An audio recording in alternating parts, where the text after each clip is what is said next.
વિદ્યાર્થીઓ, આપણે ધોરણ 10માં સંસ્કૃત પાઠ 6 કાષ્ઠખંડ એટલે કે કાષ્ઠ એટલે લાકડો અને ખંડ એટલે ટુકડો, લાકડાનો ટુકડો પાઠ ભણવાના છીએ. પ્રાચીન ભારતીય શિક્ષણ પ્રણાલીમાં ગુરુ શિષ્યનું સાનિધ્ય મહત્વનું હતું. ગુરુકુળમાં નિવાસ કરીને વિદ્યા અભ્યાસ કરવાની પરંપરાને કારણે આખો દિવસ બંને સાથે રહેતા હતા. એટલે કે ગુરુકુળમાં રહીને શિક્ષક અને ગુરુ, શિષ્ય અને ગુરુ સાથે રહી અને અભ્યાસ કરતા હતા. એટલે કે જેના કારણે તેઓ આખો દિવસ સાથે રહી શકે એમ અને તેમની ગમે ત્યારે ગમે તે પરિસ્થિતિમાં તેઓ શિક્ષણ મેળવી શકે તે માટે તેઓ સાથે રહીને અભ્યાસ ગુરુ પરંપરાથી ત્યાં ગુરુકુળમાં જ રહેતા હતા. તેથી ગમે તે ઘડીએ અને ગમે તે સ્થળે ગુરુ પોતાના શિષ્યને જ્ઞાન પીરસવાનું રાખતા. આ કારણે નિયત અભ્યાસક્રમનો પાઠ ભણાવવાની સાથે સાથે ક્યારેક સાહજિક રીતે અને ક્યારેક આકસ્મિક રીતે પણ શિષ્યને જ્ઞાન પ્રાપ્ત કરવાનો અવસર મળતો. આ પરંપરા આજે પણ પ્રાચીન પદ્ધતિ સંસ્કૃત અધ્યાપન કરાવતી શાળાઓમાં અને ગુરુકુળોમાં સચવાયેલી છે. આવો જ પ્રસંગ એક પાઠમાં છે. નદી કિનારે શિષ્ય સાથે ભ્રમણ કરતા ગુરુને આકસ્મિક રીતે નદીના પાઠમાં તરતો એક કાષ્ઠખંડ લાકડાનો ટુકડો નજરે પડે છે કે તરત જ ગુરુની પ્રજ્ઞા પોતાના શિષ્યને એક મહત્વનું જ્ઞાન પીરસવા માટે સક્રિય બને છે.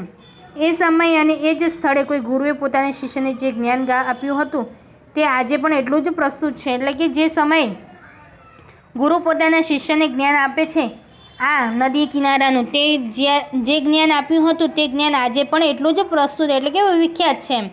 કારણ કે તે 4 વિઘ્નોની વાત કરે છે. જે 4 વિઘ્નો છે મનુષ્યના જીવનરૂપીમાં, એ 4 વિઘ્નો આજે પણ નડતા હોય છે. કાષ્ઠખંડ પોતાના જન્મકાળથી જ પાણીમાં તરવાનો ગુણ ધરાવે છે. સદભાગ્યે તે સમુદ્રને મળતી નદીના પાણીમાં આવી પહોંચ્યો છે. તેથી હવે આ કાષ્ઠખંડને રત્નાકર મનાતા સમુદ્રમાં પહોંચવાનું સ્વાભાવિક રીતે સૌભાગ્ય પ્રાપ્ત થવાનું છે. પણ જ્ઞાની ગુરુની દ્રષ્ટિ આ સૌભાગ્ય પ્રાપ્તિના માર્ગમાં વિઘ્નો પણ જોઈ શકે છે. આ વિઘ્નો તરફ પોતાના શિષ્યનું ધ્યાન દોરીને ગુરુ જણાવે છે કે જો આ કાષ્ઠખંડ પોતાને આ વિઘ્નોથી બચાવતો રહે તો જ તે સમુદ્રમાં પહોંચી શકે છે, અન્યથા નહીં એમ. એટલે કે જે 4 વિઘ્નો છે તેમાંથી જે લાકડાનો ટુકડો છે તે પોતાને બચાવતો રહે તો જ તે સમુદ્રમાં પહોંચી શકે છે. જો તેમાં ફસાઈ જાય તો તે પહોંચી શકતો નથી. માણસ પણ કાષ્ઠખંડ તરીકે જ કલ્પીને ગુરુએ સરસ રૂપક એ ગોઠવી આપ્યું છે અને તે દ્વારા ખૂબ જ સાહસ રીતે શિષ્યને ઉપદેશ આપે છે કે ગુરુનો ઉપદેશ છે કે માણસ પણ જીવનમાં આવતા 4 વિઘ્નોથી પોતાની જાતને બચાવી લે તો જ સુખરૂપી સમુદ્રને પ્રાપ્ત કરવાનું સૌભાગ્ય મેળવી શકે છે. આ પાઠમાં આપણે લાકડાની વાત કરવામાં આવી છે ને તેના આધારે આપણે મનુષ્યને પણ જે વિઘ્નો છે 4 તે વિઘ્નો કયા કયા છે તે પણ આપણે જોવાના છે અને તે વિઘ્નોમાંથી બહાર નીકળીને આપણે પણ સંસારરૂપી સાગર છે તેને પ્રાપ્ત કરવાનો છે. કાષ્ઠખંડ લાકડાનો ટુકડો આપણે જોઈએ તો પાઠ. ગંગા તીરે એકઃ ગુરુઃ શિષ્યેન સહ વર્તમાન આસીત.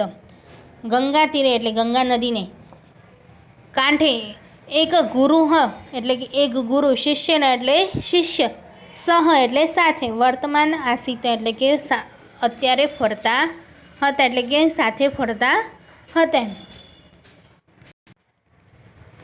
સ જલપ્રવાહેન નિયમાનમ કચ્ચન કાષ્ઠખંડ દર્શયનમ શિષ્યમાહ. સ જલપ્રવાહ એટલે કે તે પાણીના પ્રવાહ વડે, નિયમાન એટલે લઈ જતા, કચ્ચન એટલે કે કોઈક, કાષ્ઠખંડ દર્શયનમ એટલે કે લાકડાના ટુકડાને અથવા કાષ્ઠના ખંડને, દર્શયનમ એટલે બતાવતા, જોતા, શિષ્યમાહ એટલે કે શિષ્યને કહ્યું. અયમ જલ પ્રવાહેન સ સમુદ્ર પ્રાપ્યસી પરંતુ ગમન માર્ગે તીરસંલગ્નતા. અયમ એટલે કે આ, જલ પ્રવાહેન એટલે કે પાણીના પ્રવાહ, સહ એટલે સાથે, સમુદ્ર પ્રાપ્યસતી એટલે કે સમુદ્રને પ્રાપ્ત થશે અથવા સમુદ્રમાં પહોંચશે. પરંતુ એટલે કે પરંતુ, ગમન માર્ગ એટલે કે જવાના રસ્તામાં એટલે કે જવાનો રસ્તો છે તેમાં, તીરસંલગ્નતા એટલે કે કિનારા પરનું જોડાણ, ભારાધિક્યને જલે નિમગ્નતા એટલે કે ભારની અધિકતાને કારણે પાણી સાથે, નિમગ્નતા એટલે કે ડૂબી જવું કે ભાર વધારે હોવાને કારણે પાણીમાં ડૂબી જવું, આવર્તપાતતા એટલે વમળમાં પડવું. નદી જલ વિયોગ ચેતીએ ચત્વારો વિઘ્ન ન ભયેયુ તદા એવ. નદી જલ વિયોગ એટલે કે નદીના પાણીથી છૂટા પડવું. ચત્વારો વિઘ્ન એટલે કે 4 વિઘ્નો ન હોય ત્યારે જ શું કહે છે ગુરુ કે આ લાકડાનો ટુકડો નદીના પાણીમાં તરીને જાય છે તે સમુદ્ર સુધી પહોંચશે, પણ પહોંચવાના કારણે પરંતુ તે સમુદ્રને પ્રાપ્ત કરી શકવા માટે તેને 4 વિઘ્નોનું ન નડે તો તેની વાત કરે છે. તો પહેલું વિઘ્ન શું છે? જવાના માર્ગમાં તીર સંલગ્નતા એટલે કે કિનારા સાથેનું જોડાણ. બાર અધિકીના જલેન નિમગ્નતા એટલે કે વધારે પડતો બારના કારણે પાણીમાં ડૂબી ન જવું. આવર્તપતતા એટલે કે પાણીમાં વમળમાં ફસાઈ ન જવું. નદી જલ વિયોગે ચેતી એટલે કે નદીના પાણીથી છૂટું ન પડવું. આ 4 વિઘ્નો ન નડે તો ત્યારે જે શક્ય બને છે. ગંગા એટલે કે શિષ્ય અને ગુરુ સાથે જતા હતા ત્યારે ગંગા નદીના કિનારા ઉપર તેમને નદીમાં એક ટુકડાને તરતો જોયો ત્યારે શિષ્યને કહે છે કે આ ટુકડો છે, જે લાકડાનો ટુકડો છે તે સમુદ્રને પ્રાપ્ત કરશે એટલે કે સમુદ્રમાં જ પહોંચી જશે, પરંતુ ક્યારે નહીં પહોંચશે? તો તીર સાથેનું જોડાણ એટલે કે કિનારા ઉપર પહોંચી જશે તો વધારે ટુકડાનું વજન વધારે હશે તો ડૂબી જશે પાણીમાં, તો પાણીમાં ડૂબી જશે. અથવા વમળ આવી જશે, જો વંટોળ એટલે કે પાણીમાં જે વમળ આવી જાય તો તેમાં ફસાઈ જાય તો પણ નહીં જઈ શકે. અને નદીના પાણીથી છૂટું પડી જાય એટલે કે નદીનું પાણી છે તેના કારણે વધારે વેગથી પાણી આવતું હોય તો તે બહાર નીકળી જાય તો પણ તે છૂટું પડી જાય તો તે સમુદ્રમાં પહોંચે નહીં. જો આ બધા વિઘ્નો ના નડે તેનીમાંથી તે બહાર નીકળી જાય તો તે સીધો સમુદ્રમાં પહોંચી જશે. ગુરુર અગ્રે ઉપદિશતી શિષ્યમ. ગુરુર અગ્રે એટલે કે ગુરુ આગળ, ઉપદિશતી એટલે કે ઉપદેશ, શિષ્યમ એટલે કે શિષ્ય, ગુરુ શિષ્યને આગળ ઉપદેશ આપે છે. વયમ સર્વે માનવા અપી કાષ્ઠખંડ એવ. વયમ એટલે કે આપણે, સર્વે માનવા એટલે કે બધા જ મનુષ્યો, અપી એટલે પણ, કાષ્ઠખંડ એવ એટલે કે કાષ્ઠખંડ જેવા જ છીએ, એટલે કે આપણે બધા જ મનુષ્યો લાકડાના ટુકડા જેવા જ છીએ. અસ્માકમ જીવનમેવ નદી. અસ્માકમ એટલે આપણું, જીવનમેવ એટલે કે જીવન જ નદી છે, એટલે કે આપણું જીવન જ નદી છે. જેમ મનુષ્ય લાકડા જેવું છે અને આપણું મનુષ્યનું જીવન નદી જેવું છે. પરિવાર પ્રવાહરૂપ એટલે કે પરિવાર છે આપણો તે પ્રવાહરૂપ છે, એટલે કે જે નદીનો પ્રવાહ વહે છે તેમ આપણો પરિવાર છે તે આપણો પ્રવાહરૂપ છે. તત્ર સ્નેહરૂપ જલ વહંતી. તત્ર એટલે કે ત્યાં, સ્નેહ એટલે પ્રેમ, સ્નેહ, રૂપ જલ વહંતી એટલે કે સ્નેહરૂપી જળ વહે છે, એટલે કે આપણો પ્રેમ પાણીની જેમ વહે છે. નદી, આપણું જીવન નદી છે, તેનો પ્રવાહ છે તે પરિવાર છે અને તેનું જળ છે, પાણી છે, પ્રવાહનો પાણી છે તે સ્નેહ છે આપણું, એટલે કે આપણું નદી જેવું જ જીવન છે. સ્વક્રિય પરિવારે જીવન જીવંત કાષ્ઠરૂપા વયમ સુખપૂર્ણ સમુદ્રમ અવશ્ય પ્રાપ્નું શક્નમ યદિ ચત્વારો વિઘ્ના ન ભવંતી. સ્વક્રિય એટલે પોતાના પરિવાર, એટલે પરિવારમાં જીવનમ એટલે કે જીવંત એટલે કે જીવતા, કાષ્ઠરૂપા વયમ એટલે કે લાકડાના ટુકડાઓ રૂપી આપણે, સુખપૂર્ણ એટલે કે સુખથી, સમુદ્રમાં એટલે કે સમુદ્રમાં, અવશ્ય પ્રાપ્તું શક્નુમ એટલે કે અવશ્ય પ્રાપ્ત કરી શકીએ છીએ. યદિ ચત્વારો વિઘ્ના ન ભવંતી તો જો 4 વિઘ્નો ન હોય તો એમ ગુરુ આગળ ઉપદેશ આપે છે, એમ કે છે કે આપણું જીવન છે આપણે લાકડા જેવા છીએ, લાકડાના ટુકડા જેવા છે, માણસો છે તે લાકડાના ટુકડા જેવા છે અને આપણું જીવન છે તે નદી છે, પરિવાર છે તે પ્રવાહરૂપ છે અને તેમાં વહે છે, પાણીની જેમ વહે છે તે આપણો પ્રેમ છે, સ્નેહ છે. આ બધું જ વસ્તુ જે પરિવારમાં જીવીએ છીએ તે લાકડારૂપી સુખરૂપી સમુદ્રમાં અવશ્ય પ્રાપ્ત કરી શકીએ છીએ, પરંતુ 4 વિઘ્નો ન હોય તો એમ 4 વિઘ્નો ન હોય તો આપણે આ બધું જ પ્રાપ્ત સમુદ્રમાં સુધી પહોંચી શકીએ છીએ. જીવને ક્રીદશા વિઘ્ન ભવંતીતિ શિષ્ય અપુચ્છત. ભવંતીતિ એટલે કે પૂછે છે એમ, હોય છે એમ કે કેટલા જીવનમાં ક્રીદશા એટલે કે કેવા જીવનમાં કેવા વિઘ્નો હોય છે. એમ શિષ્ય પૂછ્યંતિ, એમ એટલે શિષ્ય પૂછે છે. ગુરુ સમુપાદિશતમ નદી રૂપે જીવને આહાર નિદ્રા ભયાદમ તીર્ભૂતામ સંતિ. ગુરુ સમુપાદિશ એટલે કે ગુરુ ઉપદેશ આપે છે. નદી રૂપે એટલે કે નદી રૂપમાં જીવનમાં આહાર નિંદ્રા ભયાદબ તીર્ભૂતાન સંતિ એટલે કે કિનારાનું જોડાણ શું છે? આહાર એટલે કે ખોરાક, નિંદ્રા એટલે ઊંઘ અને ભયાદત એટલે કે ભય. આ વસ્તુ છે વગેરે જે આહાર, ભય અને નિંદ્રા એ તીર રૂપ છે એટલે કે કિનારા રૂપ છે. તીરે શું સંલગ્નતા એટલે કે કિનારા સાથેનું જોડાણ. સંલગ્ન નામ આહાર નિંદ્રા ભયાદિનામ સેવને સતત પ્રવૃત્તિ એટલે કે કિનારા ઉપરનું જોડાણ એટલે આહાર, નિંદ્રા, ભય વગેરે સેવનમ સતત પ્રવૃત્તિ એટલે કે સેવનમાં સતત પ્રવૃત્ત રહેવું એમ. કિનારાનું જોડાણ શું છે કે આહાર, નિંદ્રા અને ભયમાં સતત પ્રવૃત્ત રહેનાર હોય, સેવન કરનાર હોય તે આપણું કિનારાનું જોડાણ છે. તે જોડાણમાં અટકી જવું એમ. વસ્તુ તસ્તુ આહારથી સેવનીયમ ભવંતી તથાપિ તત્ર સતત સંલગ્નતા વિઘ્ન એવ. વસ્તુ તસ્તુ એટલે હકીકતમાં આહારદયમ એટલે કે આહાર સેવનીય ભવંતી એટલે કે સેવવા યોગ્ય હોય છે એટલે કે ખોરાક ખાવા યોગ્ય જ હોય છે. તથાપિ તો પણ તત્ર સતત સંલગ્નતા એટલે કે તેમાં સતત એટલે કે સતત તેમાં રહેલો હોય, સંલગ્નતા એટલે કે લાગેલો એમ, સતત તેમાં લાગેલો હોય તે વિઘ્નરૂપ છે. તે એક વિઘ્ન છે. જે આપણો આહાર ખાવું તે યોગ્ય છે પણ ખાવા આપણા શરીરને જોઈતું હોય તેટલું જ ખાવાનું, પણ ભાવતું હોય તો વધારે ખા જ કરવું તે આપણું વિઘ્ન છે એમ. એટલે કે બસ ખાવું પીવું અને ઊંઘવું જ, બસ આ જ કાર્ય કરવું તે વિઘ્ન છે. આહાર નિંદ્રા ભયાદિષુ સતત પ્રવૃત્તિરૂપ વિઘ્ન ભવંતી ચેત કાષ્ઠરૂપા વયમ સુખરૂપ સમુદ્રમ પ્રાપ્તું ન શક્નુમમ. પરંતુ શું છે કે આહાર, નિંદ્રા, ભય વગેરેમાં સતત પ્રવૃત્ત રહેનાર, પ્રવૃત્તિરૂપ એટલે સતત એમાં રહેનાર, વિઘ્ન ભવંતી એટલે કે વિઘ્નરૂપ બને છે. કાષ્ઠરૂપા વયમ એટલે કે લાકડારૂપી, વયમ એટલે આપણે, લાકડારૂપી આપણે, સુખરૂપ સમુદ્રમ એટલે કે સુખરૂપી સાગરમાં પ્રાપ્તું ન શકનું એટલે કે પહોંચી શકતા નથી. પહેલું વિઘ્ન શું છે? આહાર, નિંદ્રા અને ભયના સતત પ્રવૃત્ત રહેનારો વ્યક્તિ સમુદ્રમાં પ્રાપ્ત કરી શકતો નથી. એ તીર સાથેનું જોડાણ છે એમ, કિનારા સાથેનું જોડાણ બતાવે છે એમ કે આ જરૂર છે પણ એમાં વધારે પ્રવૃત્ત રહેનારો તે પહોંચી શકતો નથી, સમુદ્રમાં પહોંચી શકતો નથી. બીજું છે સામાજિકો વ્યવહાર ભારરૂપો ભવંતી.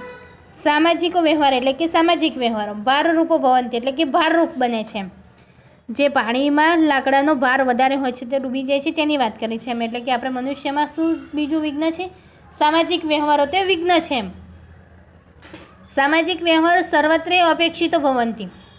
સામાજિક વ્યવહારો યદ્યપિ એટલે કે જો કે સામાજિક વ્યવહારો સર્વત્ર એટલે કે બધી જ અપેક્ષિતો ભવંતી અપેક્ષાઓ રખાય છે. એટલે કે સામાજિક વ્યવહારમાં બધી જ અપેક્ષાઓ રખાય છે એમ. સામાજિક વ્યવહાર કરવા જોઈએ એમ. સમાજમાં રહેવું હોય તો સામાજિક વ્યવહારો તો કરવા જ પડતા હોય છે એટલે કે એ અપેક્ષા રખાય છે.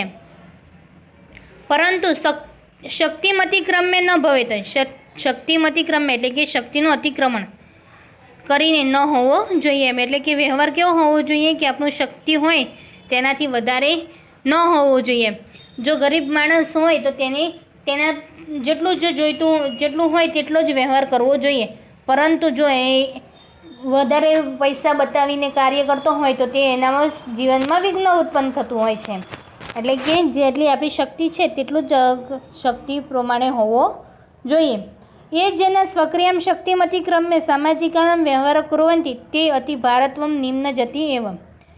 એ જણા એટલે કે જે લોકો સ્વક્રિયમ એટલે કે પોતાની શક્તિમતી ક્રમે એટલે કે શક્તિ ઉપરાંત સામાજિક વ્યવહાર કુર્વંતી એટલે કે સામાજિક વ્યવહારો કરે છે તે અતિ ભારત્વમ એટલે કે વધારે ભારના કારણે નિમ્ન જતી એવ એટલે કે લીધે ડૂબી જાય છે. નિમ્ન જતી એટલે કે ડૂબી જવું.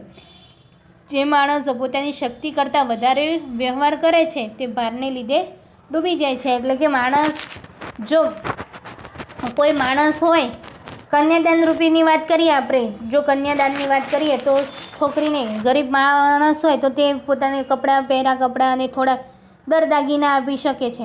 પણ વધારે દર દાગીના આપવા જાય, વધારે ખર્ચો કરી અને કન્યાદાન કરે તો તેના પર ભાર આવી જાય છે એમ, અને તે ભારમાંથી તે વ્યાજે રૂપિયા લાવી અને તે કાર્ય કરે. કોઈને જોડેથી ઉછીના લાવે તો તેને ભાર પડે છે. જો વ્યાજવા રૂપિયા લાવીને કાર્ય કરે, કામ કરે, કન્યાદાન કરે, છોકરીને પરણાવે વ્યાજવા રૂપિયા લાવીને, તો વ્યાજ વધારે પડે છે, એટલે કે એને ભાર પડે છે અને તે હંમેશા ડૂબેલો રહે છે. વ્યાજ ભરવામાં જ રહે છે, તેથી તે મૂડી ચૂકવી શકતો નથી અને તે ડૂબી જાય છે. તે ગરીબનો ગરીબ જ રહે છે, તે ઉપર આવી શકતો નથી. ગમે તેટલી મહેનત કરે પણ તે આવી શકતો નથી. તેવી જ વાત છે કે વધારે ભારના લીધે તે ડૂબી જાય છે.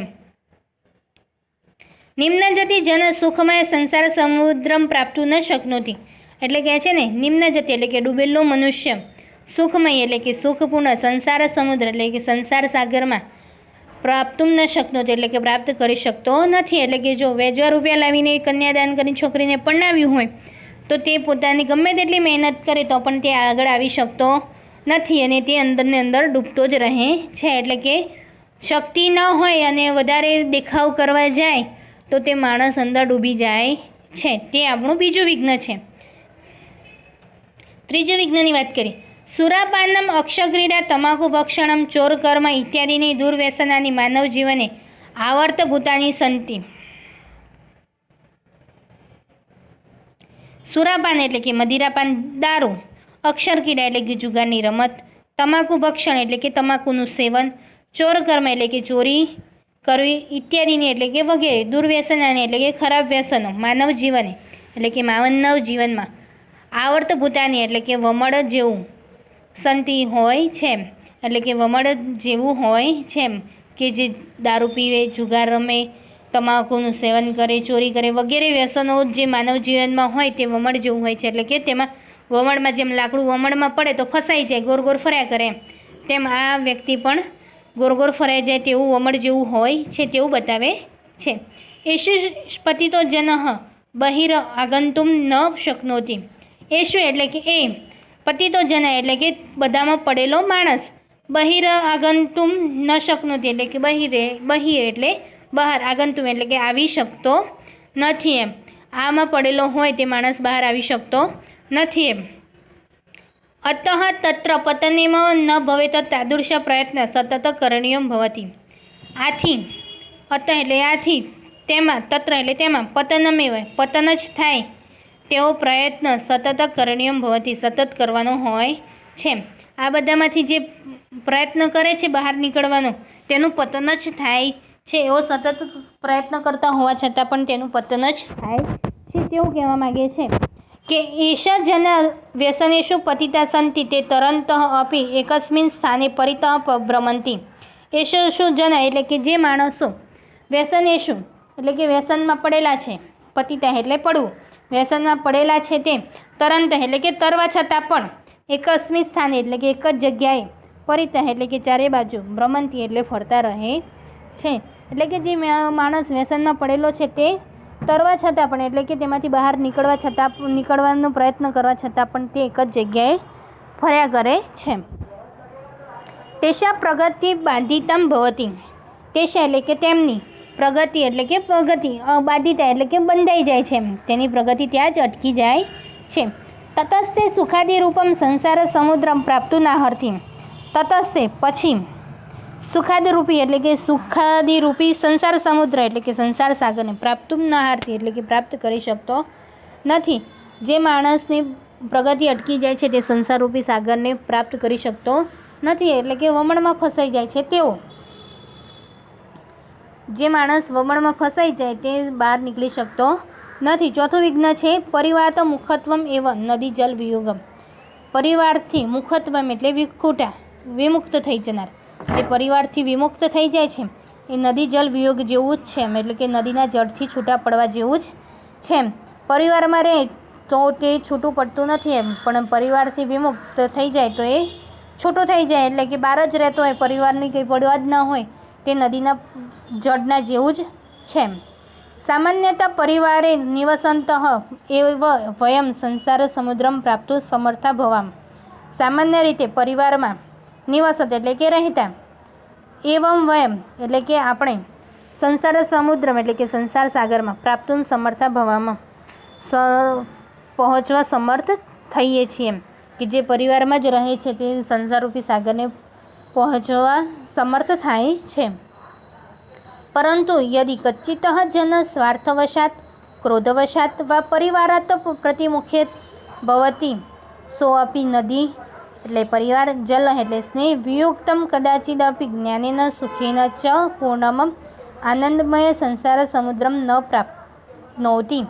પરંતુ યદિ કચ્ચિત જન એટલે કે જો કોઈક માણસ સ્વાર્થવશાત એટલે કે સ્વાર્થને કારણે અથવા ક્રોધવશાત એટલે કે ક્રોધને કારણે પરિવારત પ્રતિમુખોદ્ભવંતી એટલે પરિવારથી વિમુક્ત થઈ જાય તો એટલે કે કોઈ સ્વાર્થવશાત ક્રોધવશાત પરિવારથી છૂટું પડી જાય તો સો આપી એટલે કે તે પણ નદી એટલે કે પરિવાર જળ એટલે જળના જેવું સ્નેહ એટલે કે સ્નેહથી વિયુક્ત એટલે કે તેનાથી રહિત કદાચિદ અપી તે વિમુક્ત થઈ જાય છે. અને કદાચિદ અપી એટલે ક્યારે પણ જ્ઞાનથી સુખેન એટલે સુખથી પૂર્ણમાં સબર એવા આ પૂર્ણ આનંદમય એટલે કે છલોછલ પૂર્ણ આનંદમય સંસાર સમુદ્ર એટલે સંસાર સાગરને પ્રાપ્ત કરી શકતો નથી. ન પ્રાપ્નોતી એટલે પ્રાપ્ત કરી શકતો નથી. એમ જે માણસ એટલે કે સ્વાર્થમાં એટલે કે ક્રોધમાં આવીને ઘરવાળાઓને છોડીને જતો રહ્યો હોય તે ક્યારેય પોતાના પરિવાર અને પરિવારનો જે પ્રેમ છે તે પ્રાપ્ત કરી શકતો નથી અને તેમાંથી સંસાર સાગરને સુખથી પ્રાપ્ત કરી શકતો નથી. એમ ચતુર્ભય વિઘ્નેભ્ય રક્ષિતાંજના જ્ઞાનેન સુખેન ચ પૂર્ણમ આનંદમય સંસાર સમુદ્રમ અવશ્ય પ્રાપ્નુવંતી. ચતુર્ભયમ એટલે કે ચારથી વિઘ્નેભ્ય એટલે કે વિઘ્નોથી રક્ષિતા એટલે રક્ષાયેલા મનુષ્યો 4 વિઘ્નોથી રક્ષાયેલા મનુષ્યો જ્ઞાન સુખ અને પૂર્ણ આનંદમય સંસારરૂપી સમુદ્રને અવશ્ય પ્રાપ્ત કરે છે. એટલે કે આ 4 વિઘ્નોથી હંમેશા રક્ષાયેલું હોય તે સંસારરૂપી સાગરને હંમેશા પ્રાપ્ત કરી શકે છે. પહેલું વિઘ્ન કયું છે કે જે આહાર નિંદ્રા અને ભયમાં સતત પ્રવૃત્ત રહે તે સંસારરૂપી સાગરને પ્રાપ્ત કરી શકતો નથી. બીજું છે કે ભાર અધિક હોવાના કારણે એટલે કે સામાજિક વ્યવહારો કરવાના હોય પણ વધારે પડતા વ્યવહાર કરે દેખાઈ કરે અને વધારે હોય તેના કરતાં પણ વધારે બતાવવામાં પ્રયત્ન કરતો હોય તે હંમેશા ભાર વધારના કારણે ડૂબી જાય છે. બીજું વિઘ્ન છે. ત્રીજું વિઘ્ન છે કે વ્યસનમાંથી જે મદિરા પાન જુગારની રમત તમાકુ ચોરી વગેરે કુટેવોમાં રચાયેલો છે તેમાંથી બહાર નીકળવાની ગમે તેટલી પ્રયત્ન કરશે પણ એ અંદર વમટની જેમ ફસાયા કરશે તેમાંથી બહાર નીકળી શકશે નહીં. તે આપણું ત્રીજું વિઘ્ન છે. ચોથું વિઘ્ન છે કે જે પરિવારથી વિમુખ એટલે કે ક્રોધથી સ્વાર્થથી પરિવારથી છૂટો પડી ગયો હોય તે પોતાના સંસારરૂપી સાગરમાં પ્રાપ્ત થતું નથી. એટલે કે તે પરિવારથી વિમુક્ત થઈ જાય છે. એટલે કે તે હંમેશા પરિવારથી વિમુક્ત રહે છે. તે હંમેશા આ 4 વિઘ્નોથી વિમુક્ત રહેનાર માણસ ક્યારેય સંસારરૂપી સાગરને પ્રાપ્ત કરી શકતો નથી. જે માણસ સંસારરૂપી સાગરને પ્રાપ્ત કરવું હોય પાર કરવો હોય તે માણસે આ 4 વિઘ્નોમાંથી બહાર નીકળવું પડે. આ 4 વિઘ્નો ન નડે તો તે સારી રીતે પોતાનું જીવન વિતાવી શકે છે અને સંસારરૂપી સાગરને પ્રાપ્ત કરી શકે છે. પોતાનું જીવન સારી રીતના પસાર કરી શકે છે. જેમ લાકડાને સમુદ્ર સુધી પહોંચવા માટે જે 4 વિઘ્નો પડે છે તેમ મનુષ્યને પણ આ જીવન વિતાવવા માટે 4 વિઘ્નો નડતા હોય છે. તે 4 વિઘ્નોમાંથી પસાર થતો હોય મનુષ્ય તો તે સંસારરૂપી સાગરને સરળતાથી પાર કરી શકતો હોય છે. સ્વાધ્યાય જોઈએ. અધોલિખિતેભ્ય વિકલ્પેભ્ય સમુચિતમ ઉત્તર ચુનોતા. નીચેના વિકલ્પોનો સાચો જવાબ શોધીને લખો. જલ પ્રવાહ ચકી દર્શયંતી. નદીના પ્રવાહમાં ગુરુ શિષ્યને શું બતાવે છે? કાષ્ઠખંડમ. વયમ સર્વે માનવ્યામ ક્રીદશા સ્મ. તો માણસો કેવા છે? તો કાષ્ઠખંડ જેવા, કાષ્ઠખંડ એવા. સામાજિકો વ્યવહાર કુત્ર અપેક્ષિતો ભવતી. તો સામાજિક વ્યવહારે સર્વત્ર અપેક્ષિતો ભવતી એટલે સામાજિક વ્યવહારમાં બધી જ અપેક્ષાઓ રખાય છે. કેશા જનાનામ પ્રગતિ બાધિતમ ભવતી. વ્યસની જનાનામ પ્રગતિ બાધિતા ભવતી એટલે કે જે વ્યસની માણસો છે તેની પ્રગતિ અટકી જાય છે. ગુરુ ખાલી જગ્યા સ ઉપવિશ્યત આસિત. ગુરુ કોને ઉપદેશ આપે છે? શિષ્યને. તો શિષ્યણ. ખાલી જગ્યા પ્રતિમુખત્વમ એવ નદી જલ વિયોગ પરિવારતવ પ્રતિમુખત્વમ એવ નદી જલ વિયોગ આહારદયમ ખાલી જગ્યા ભવંતી સેવનીયમ ભવંતી ગમનમ માર્ગે ખાલી જગ્યા વિઘ્ન ભવંતી ચત્વાર વિઘ્ન ભવંતી. એક વાક્યેન સંસ્કૃત ભાષાયામ ઉત્તરત ગુરુઃ કુત્ર વર્તમાન આસીત તો ગુરુઃ ગંગાતીરે વર્તમાન આસીત. ગુરુઃ કમ ઉપદિશન્તિ ગુરુઃ શિષ્યમ ઉપદિશતિ. પ્રવાહરૂપે પરિવારે કિમ વહંતિ પ્રવાહરૂપે પરિવારે સ્નેહરૂપ જલમ વહંતિ. ક્રીદશા जना एकस्मिन् स्थाने भ्रमन्ति व्यसनेषु पतिता जना एकस्मिन् स्थाने भ्रमन्ति. विघ्नरहिताः जना क्रीदशा समुद्र प्राप्नुवन्ति. विघ्नरहिता जना ज्ञानेन सुखेन च पूर्णम् आनन्दमय संसार समुद्रं प्राप्नुवन्ति. कृदंत प्रकार लिखत आगंतुम हेत्वर्थ कृदंत अतिक्रम्य संबंधक भृत कृदंत पतिता कर्मणि भृत कृदंत करणीयम विद्यार्थ कृदंत बाधिता तो कर्मणि भृत कृदंत. संधि योजत એટલે સંધિ છોટી સંધિ જોડો. शिष्य वत्ता अपुच्छत तो शिष्यो अपुच्छत. पतितः जन पतितो जनः. अतः वत्ता तत्र तो अत्रस्तत्र. प्रगतिः वत्ता तेषां तो प्रगतिस्तेषां. गुरुः वत्ता अग्रे એટલે गुरुरग्रे. प्रदत्तानां पदानां समास प्रकार लिखत भार अधिकेनं षष्ठी तत्पुरुष समास. आहार निंद्रा भयादयम इतरेतर द्वंद्व समास अथवा बहुव्रीहि समास. संसार समुद्रम कर्मधारय समास. सुख पूर्णाम तृतीय तत्पुरुष समास. धातु रूपाणां परिचय कार्यत यथा गच्छन्ति स्व गच्छन्ति એટલે કે જેમ ઉદાહરણ આપ્યું છે તે પ્રમાણે ગચ્છન્તિ તો ગચ્છ પરસ્મય પદ વર્તમાન કાળ અન્ય પુરુષ બહુવચન એમ ભ્રમંતી પરસ્મય પદ વર્તમાન કાળ અન્ય પુરુષ બહુવચન. અપૃચ્છત પરસ્મય પદ હસ્તનભૂત કાળ અન્ય પુરુષ એકવચન. धातु रूपाण परिचय करियत भवेयु परस्मय पद विद्यर्थ अन्य पुरुष बहुवचन. भवामम परस्मय पद वर्तमान काल उत्तम पुरुष बहुवचन. पुरुष वचन अनुसार शब्द रूपाणां परिचय कार्यत विभक्ति है. प्रवाहेन प्रवाह नाम पद तृतीय विभक्ति एक वचन એટલે પ્રવાહેન એટલે પ્રવાહ વડે. अस्माकम એટલે કે अस्मद સર્વનામ છે. ષષ્ઠી વિભક્તિ બહુવચન अस्माकम એટલે અમારું. તીરેશુ તીર સપ્તમી વિભક્તિ બહુવચન.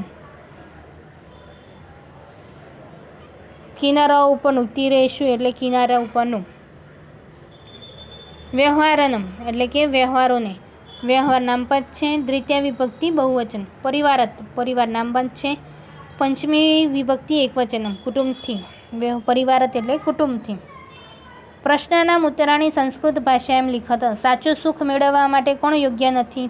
જે માણસો પોતાની શક્તિનું અતિક્રમણ કરીને સામાજિક વ્યવહારો કરે છે તેઓ વધુ પડતા ભારને કારણે ડૂબી જાય છે. ડૂબેલો માણસ સુખરૂપી સંસાર સાગરમાં પહોંચી શકતો નથી અથવા તેઓ મનુષ્ય સાચું સુખ મેળવી શકતો નથી.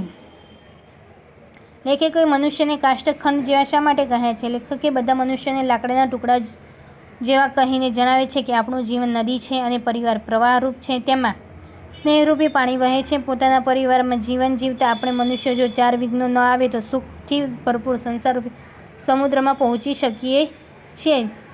એટલે લાકડું પણ 4 વિઘ્નો ન નડે તો તે સંસારરૂપી સાગરને પહોંચી શકે છે. એટલે કે લાકડા જેવા કહે છે. સમુદ્ર સુધી જવામાં કાષ્ઠખંડને કયા કયા વિઘ્નો આવી શકે છે? તો કાષ્ઠખંડ સમુદ્ર તરફ વહેતો હોય ત્યારે પહેલું વિઘ્ન કિનારા પરનું જોડાણ હોય છે. બીજું વિઘ્ન ભાર વધારે હોવાને કારણે પાણીમાં ડૂબી જવાની શક્યતા છે. ત્રીજું વિઘ્ન પાણીમાંના વમળમાં ફસાવાનું. ચોથું વિઘ્ન નદીના પાણીથી છૂટા પડવું છે. તે 4 વિઘ્નો તેને નડતા હોય છે. આ 4 વિઘ્નો ન નડે તો તે પહોંચી શકે છે. આવર્તપાતમ નામનું વિઘ્ન સમજાવો. આવર્તપાતમ એટલે પાણીમાં આવતા વમળમાં ફસાઈ જવું. કાષ્ઠખંડને સમુદ્ર સુધી પહોંચવા જે 4 વિઘ્નોમાં આ એક મોટું વિઘ્ન છે. કાષ્ઠખંડ વમળમાં ફસાઈ જાય તો નષ્ટ થઈ જાય અને સમુદ્ર સુધી પહોંચી ન શકે. કાષ્ઠખંડ જેવા મનુષ્ય જો સમુદ્રરૂપી સંસાર સાગરમાં પહોંચવા ઈચ્છતા હોય તો વમળમાં ફસાઈ ન જવાય તેનું ધ્યાન રાખવું જોઈએ. જોડકા જોડો આવર્ત પતતા એટલે પરિવારત પ્રતિમુખત્વમ, તે જોડકા આપેલા છે.